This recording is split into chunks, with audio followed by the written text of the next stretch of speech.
একই জুটি বেশি কাজ দর্শকের বিরক্তিকর কারণ হয় নাকি দর্শক চাহিদা আরো বাড়তে থাকে? তোমার কি মনে হয়? বিরক্তির কারণ হয় যদি কাজের মধ্যে মনোটোনাস ফিলটা চলে আসে, ট্রু। যে কনস্ট্যান্টলি আমি অনেক কাজ করলাম একই জুটির সাথে, কিন্তু গল্পে ভ্যারিয়েশন নেই, ক্যারেক্টারে ভ্যারিয়েশন নেই, তো তখন আসলে বিরক্তি চলে আসে। এটা আমি অডিয়েন্স হিসেবে আমারও চলে আসবে, ইভেন দো আমি জুটিটা খুব পছন্দ করি। সো এটা আবার ওয়ার্কও করে, অনেক সময় দর্শকপ্রিয়তাও ইভেনচুয়ালি বাড়ে, ডিপেন্ড করে আমি কেমন গল্প চুজ করছি। এটা আমি আমার লাইফে অনেক ফেস করেছি, যে কাজের মধ্যে কাজ করতে করতে একটা পয়েন্টে আমার রিয়েলাইজেশন হয়েছে যে we need to do something better as a pair. আমি আর ইয়াশ ভাইয়া আমাদের মনে হয়েছে যে আমরা একটা টাইমে আসলে অনেক কোয়ালিটির থেকে কোয়ান্টিটিতে বেশি ফোকাস করার কারণে কোথাও না কোথাও ওই যে স্পার্কটা আমাদের হারিয়ে গেছে। সো এই কারণে আসলে দর্শক আমাদেরকে দেখতে দেখতে বিরক্ত হয়ে গেছে। সো ওই জিনিসটার রিজনটা হচ্ছে যে মনোটোনাস স্ক্রিপ্ট চুজিং। আর অনেক সময় হয় কি আপু, আমরা চাই ভালো কাজ করতে, but lack of good script, lack of good directors, এখন সিচুয়েশনটা এত স্ক্যারসিটি একটা অবস্থায় আছে যে যেটার জন্য আসলে আমরা চাইলেও পারি না। কিন্তু অনেক কিছু তো চিন্তা ভাবনা করি, তারপর কাজ করতে হয়।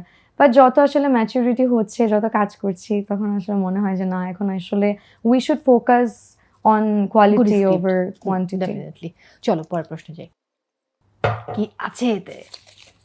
নেগেটিভ কিন্তু কিছু এখন আবার এই ইয়াশ ভাই, আল্লাহ, এটা খুব ভালো কোয়েশ্চেন। এটা কে করছে? ইয়াশি অনুষ্ঠানে আপনাকে একটা বিশেষণ দিয়েছেন, সেটি হলো ফাজিল। আপনি আজকে কোন বিশেষণ দিবেন? কি এখন ইয়াশ ভাইয়া খারাপ একটা মন্তব্য করলে আমি তো করতে পারি না। খারাপ না, ফাজিলিটি না কেন? না না, আমি মোটেও এত দুষ্টামি করি না। ইয়াশ ভাই ইজ, আই থিঙ্ক, একটু টাইম নিয়ে বলি, ভুল কিছু বলতে চাই না, যেটা বলবো লজিক্যাল হতে হবে।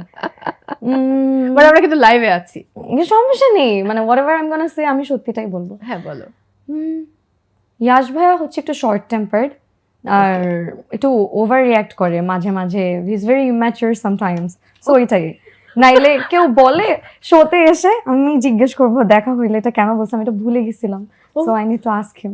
তোমার মনে আছে যে আগে যখন তোমাদের দুজনকে একসাথে করে আমি ক্যাফে লাইভ ইন্টারভিউ করছিলাম, তখনও তুমি একদম নির্দ্বিধায় সব বলে যাচ্ছিলে যে ইয়াশ এটা করে, ইয়াশ ওটা করে, এবং ইয়াশ পুরো মাথায় হাত যে কি বলছে এটা আমাকে লাইভে।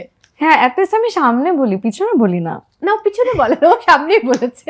হ্যাঁ, একটু বেশি পাবলিকলি না, বাট জোকস অ্যাপার্ট, এটা আসলে রিজন হচ্ছে আমাদের মধ্যে এত ভালো বন্ডিং, আর আমি এত দুষ্টামি করি সারাদিন, এইটার জন্য হয়তো ওইটার মানে বেসিসে এই কথাটা বলেছি।